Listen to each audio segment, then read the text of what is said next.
Okay, okay. Hello, in this video I'm going to start speaking in English because my professor said that I need to start speaking and understanding English because my course involves that language a lot. So that's why I'm starting speaking in English. So some videos I'm going to start speaking in Portuguese, and other videos I'm going to start speaking in English. I don't know, keep up or not, I don't know. I just started this channel so I can improve myself, and that's one of the ways. My next language is going to be French. So I don't know, you just have to deal with it. In this video I want to try to express myself in English about a topic that I I am living, and I'm going to start living in another perspective, that it's about work-life balance. I am living the study-life balance, and it sucks. So if I'm struggling with study-life balance, I'm not going to do better in work-life balance. So yeah, that's the thing that I want to talk about this and just leave my thoughts here. I wrote some things to help me, and yeah, everything starts with this. There's a video about a guy called Michael Walters. It's a TED talk about the fallacy of work-life balance, in which in the video he talks about you can balance work and life because work is in life. He explains his thesis, I think it's his thesis, I don't know, with two giant balls. So he says, with one ball you have a ball, and the ball is like open, and inside that giant ball we have small balls, and those small balls represent your things in life, represents your work, your family, your friends, and all that.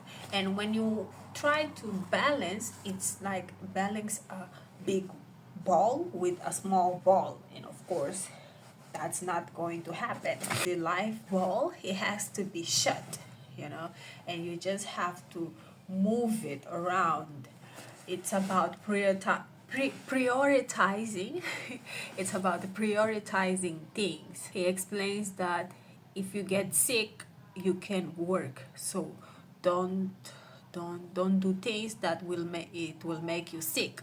And if you get sick, you have to take care of yourself, because if you don't take care of yourself, you will not work.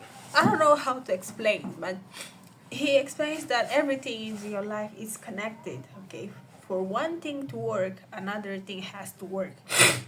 Life is not something that works like separately. You can do this separately. You have to connect the things. If one thing is bad in your life, it will affect another thing in your life. If you don't have food in your life, of course you're not going to concentrate when you are with your friends. If you, for some reason, someone in your family died, you will not eat. And he has a point. I'm not saying that he is wrong. I like this perspective, and I want to apply this perspective in my life. But I have a big problem, that is, another video explains, that is the myth of work-life balance by psychology by Dr. Anna, and in which she explains that, well, the way we're living today doesn't make us, or doesn't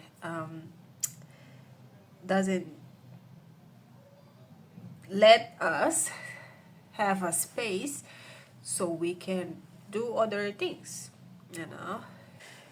Oh, I'm so tired. I'm so tired because this is not the first video that I'm trying to say things, and I hope it's the last.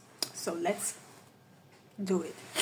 I'm doing this video because when I was editing the last video, I realized that the thing that I wanted to say yesterday was wrong, and it wasn't the thing that I wanted to say.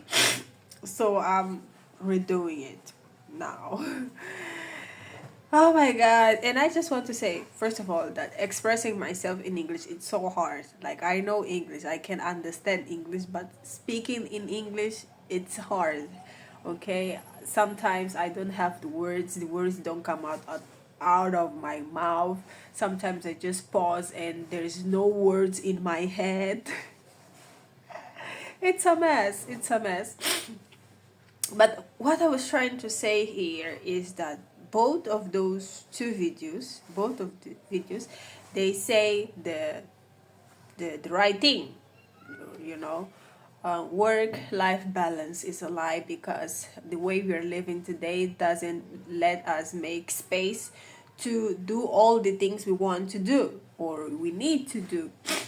And because of that, we have to have another solution.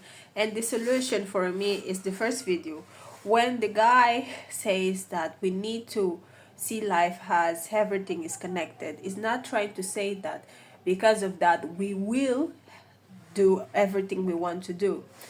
He's saying that not always the things we want to do are the things we need to do.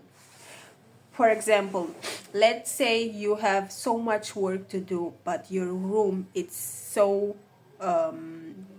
dirty. You know, your room is so dirty. So you have to clean your room. So you have two tasks: clean your room and do your work. You, of course, you're going to prioritize your work. But what is trying to say, I'm so sorry.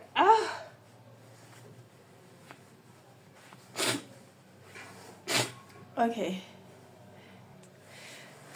Okay. But what he's trying to say is that you want to do your work, but first you have to clean your room. And it's correct. When I have so much work to do, the first things that I do is clean my room. Because when I clean my room, I don't know, I get a relief and everything it's organized and I know where my books are, I know where the things are. So that's what he's trying to say when he says like everything is connected. Do your workspace, if your workspace is messy, of course you're not going to work good, because you will always try to figure out where's my pen, where's my paper, where's things. And that's what he's trying to say. It's about letting things go and not, and the prioritization, it's not always the way we want. It's more about what we need, and what we need, it's more important. I don't know if that makes sense. I hope that made sense. I really hope that made sense. And that's all. Okay, I'm not trying to do, I will not do this again. And if you understand, thank you. If you don't understand, I'm so sorry. I'm so sorry, but I will get better. So yeah, that's it.